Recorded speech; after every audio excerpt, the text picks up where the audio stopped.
With the processing of the last trees down by the dam, this is really what's left in the tree cutting project.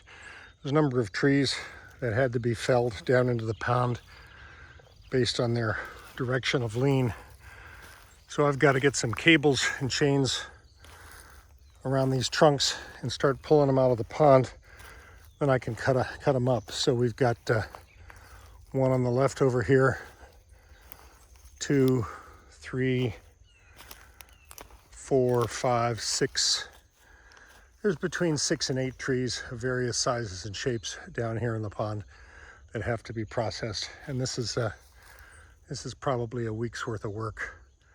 Probably the most interesting thing is going to be getting chains around them and trying to pull them out of the pond. I don't think that that's a real big problem. I'm going to put a pulley on them down here, and then I'm going to run a cable up to this stump and use this as an anchor point. That way I'll have a really strong place to get my cables and pulleys tied to. And then as you look down this stump, you can see it's just above all the trees down there.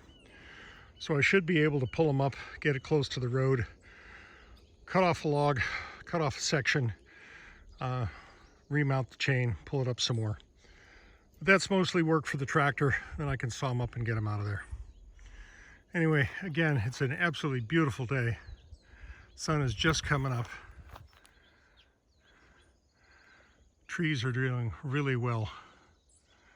These are the 3 trees that remain. There used to be 6 of them, and I cut every other one to be compliant with the insurance company.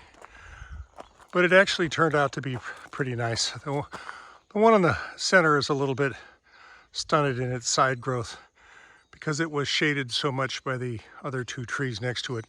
But that should all work itself out next year when it comes back.